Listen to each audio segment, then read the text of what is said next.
గురు పౌర్ణమి సందర్భంగా railway new colony Shri Shirdi Saibaba ధ్యాన మందిరంలో వైభవంగా పూజలు నిర్వహించారు. అనంతరం భారీగా అన్న సమారాధన కార్యక్రమం కూడా చేపట్టారు. ఈ కార్యక్రమాల్లో భక్తులు పెద్ద సంఖ్యలో బాబాను దర్శించుకొని తీర్థప్రసాదాలు స్వీకరించారు. అనంతరం ఆలయ వ్యవస్థాపక అధ్యక్షులు నూకల శేషగిరిరావు మాట్లాడుతూ గురు పౌర్ణమి సందర్భంగా షిరిడి సాయిబాబా ధ్యాన మందిరంలో అనేక సేవా కార్యక్రమాలు నిర్వహించామని చెప్పారు. భక్తుల స్వహస్తాలతో పాలు మరియు సుగంధ ద్రవ్యాలతో షిరిడి సాయిబాబాకు వివిధ రకాల అభిషేకాలు నిర్వహించామని అన్నారు. సాయంత్రం బాబా పల్లకి మహోత్సవం నిర్వహిస్తామని, మహిళలు పల్లకిని మోస్తారని చెప్పారు.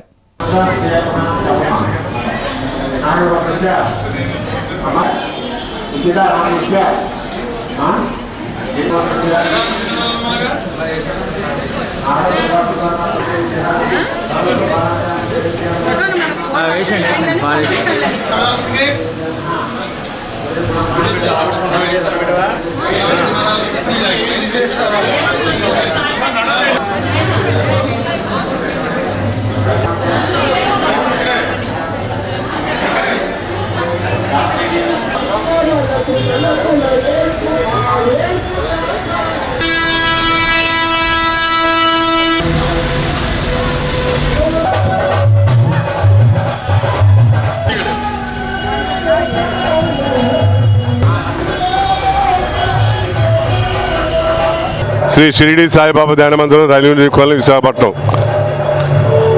గురు పౌర్ణమి సందర్భంగా ఈరోజు బుధవారం 29వ తారీఖు ఉదయం 6 గంటల నుంచి మధ్యాహ్నం 2 గంటల వరకు స్వామివారికి భక్తుల స్వహస్తాలతోటి సుమారుగా 5,000 లీటర్లు పాలు బాబావారికి అభిషేకం చేయడం జరిగింది. అలాగే స్వామివారికి ఏకాంత సేవ, అలంకరణ, సాయంత్రం పలకి మహోత్సవం కడురంభంగా నిర్వహించడం జరిగింది. అలాగే మహాన్న ప్రసాదం ఉదయం 11 గంటల నుంచి రాత్రి 9 గంటల వరకు సుమారుగా 5 నుంచి 6 వేల మందికి మహాన్న ప్రసాదాన్ని అందజేయడం జరిగింది. అలాగే సాయిబాబా వారి భజన అర్ధ ఏకాహం ఉదయం 6 గంటల నుంచి సాయంత్రం 6 గంటల వరకు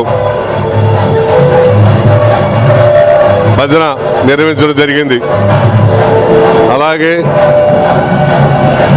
రాత్రి వచ్చిన ప్రతి ఒక్కరికి ప్రసాదాలు అందించడం కూడా జరిగింది. అంతేకాకుండా గత 16 సంవత్సరాల నుంచి మందిర ప్రాంగణంలో సాయిబాబా వారి నిత్యాన్న ప్రసాదం అందజేయడం జరుగుతుంది. ఇందుకు గాను భక్తులు 50 మంది కూడా అధిక సంఖ్యలో విరాళాలు అందజేయవలసిందిగా కోరుతున్నాం. అంతేకాదు అనేక సేవా కార్యక్రమాలు ఈ మందిరంలో నిర్వహించడం జరుగుతుంది. యోగా క్లాసులు కానీ